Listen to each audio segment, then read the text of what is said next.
بہت دنوں کی بات ہے۔ کسی قصبے میں ایک جوہری رہا کرتا تھا۔ قصبہ چونکہ چھوٹا تھا، اس لیے یہاں کے رہنے والے سبھی لوگ ایک دوسرے سے واقف تھے۔ جوہری کے متعلق یہ بات مشہور تھی کہ وہ اپنے آپ پر اور اپنے بیوی بچوں پر تمام خاص خرچ نہیں کرتا، لیکن وہ دوسروں پر کسی مطلب کے بغیر ایک پیسہ بھی خرچ نہیں کرتا۔ اگر کوئی بھولا بھٹکا فقیر اس کے پاس آ جاتا تو جوہری اس کو اس بری طرح جھڑکتا کہ بیچارہ بھکاری پھر کبھی بھول کر بھی اس طرف کا رخ نہ کرتا۔ کنجوس جوہری کی بہت کم دوست تھے۔ وہ اپنے دوستوں پر بھی پیسہ خرچ نہ کرتا، بلکہ ان سے ہی کھانے کی توقع رکھتا۔ چونکہ وہ باتیں بنانے کا ماہر تھا، اس لیے کچھ لوگ اس کے دوست بن گئے تھے اور کبھی کبھی اسے کھلا پلا دیتے تھے۔ اس قصبے میں ایک دھوبی بھی رہا کرتا تھا۔ وہ جوہری کے بالکل برعکس تھا۔ اس کے پاس ضرورت سے زیادہ پیسہ جو بھی ہوتا وہ دوستوں اور ضرورت مندوں میں خرچ کر دیتا۔ جب شاہی دھوبی بیمار ہو جاتا تو وہ بادشاہوں کے بھی کپڑے دھویا کرتا۔ وہ لوگوں میں بڑا ہی ہر دل عزیز تھا۔ وہ دھوبی تھا مگر لوگ جوہری سے زیادہ اس کی عزت کرتے تھے۔ ایک شام دھوبی کام ختم کر کے اپنے گھر سے واپس آ رہا تھا کہ اسے راستے میں اپنے دوست ملے اور ان سے گپ شپ کرنے شروع ہو گیا کہ کنجوس جوہری کا ذکر چھیڑ گیا۔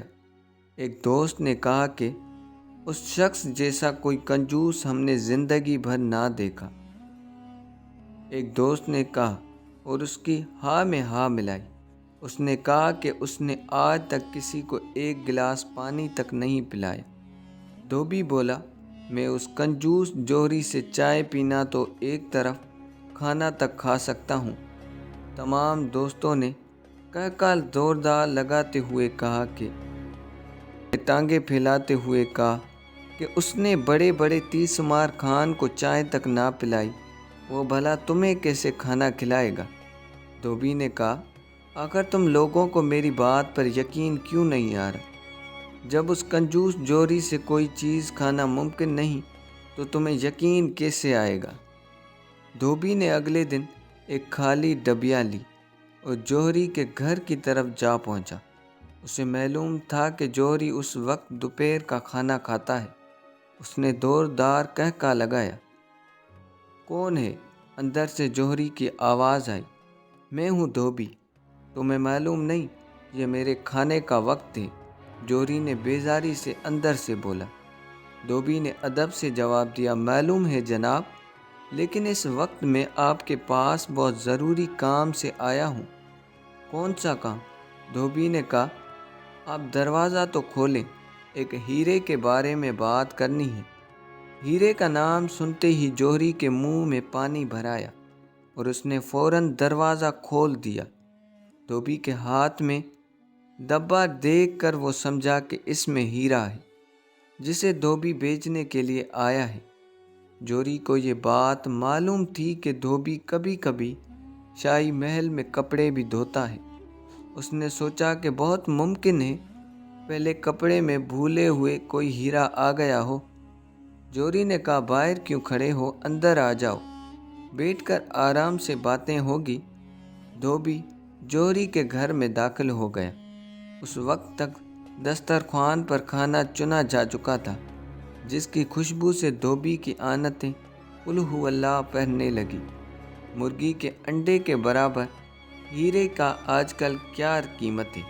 دھوبی نے اطمینان سے جوہری سے پوچھا۔ یہ سن کر جوہری کی آنکھیں خوشی سے چمک اٹھیں۔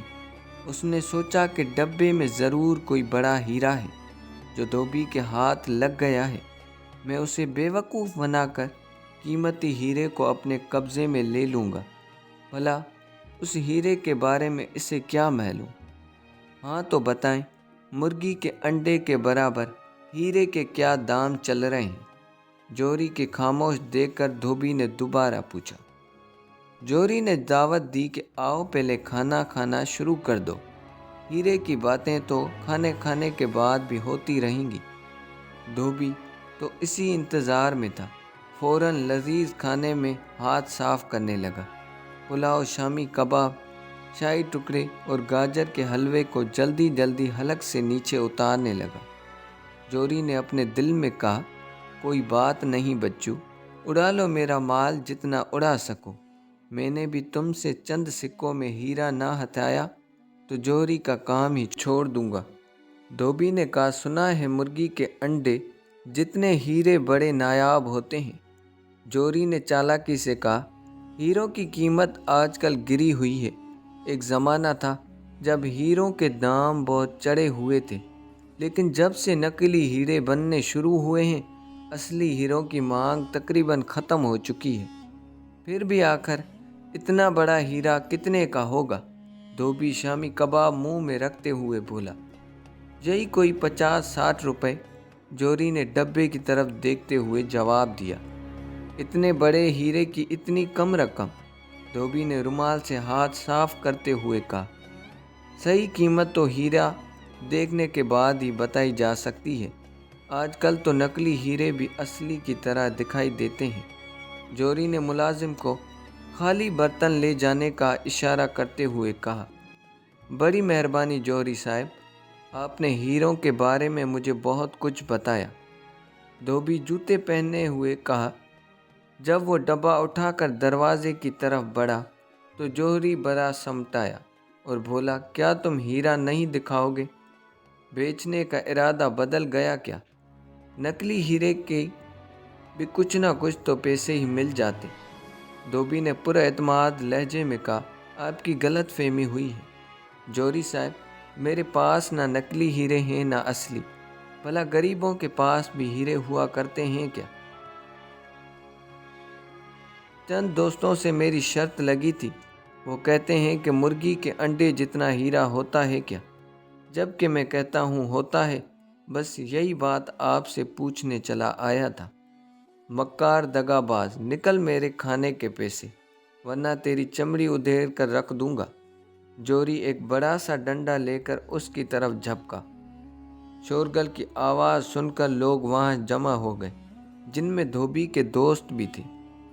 اتنے میں دھوبی نے چلانا شروع کر دیا، ارے میرے پیٹ میں درد ہو رہا ہے، تمہارے کھانے نے میرے پیٹ میں درد کر دیا ہے، دوا کے پیسے نکالو ورنہ تمہیں پولیس کے حوالے کر دوں گا۔ لوگوں نے جب یہ سنا، انہوں نے سوچا کہ جوہری تو کسی کو ایک گلاس پانی تک نہیں پلاتا، پھر اس نے دھوبی کو کیسے کھانا کھلا دیا؟ ضرور دال میں کچھ نہ کچھ تو کالا ہے۔ وہ سب مل کر بولے، دھوبی کو کہ دوا کے پیسے دو ورنہ تمہیں پولیس کے حوالے کر دیں گے۔ اب تو جوہری بڑا گھبرایا، وہ پولیس سے بہت ڈرتا تھا۔ جی کھڑا کر کے اس نے دھوبی کو دوا کے پیسے دیے اور اپنی جان چھڑائی۔ جب دھوبی دوستوں کے ساتھ دکان پر پہنچا تو انہوں نے اس سے کہا، بھائی مان گئے آج تجھے، آج شام ہماری طرف سے تمہارے لیے دعوت ہے۔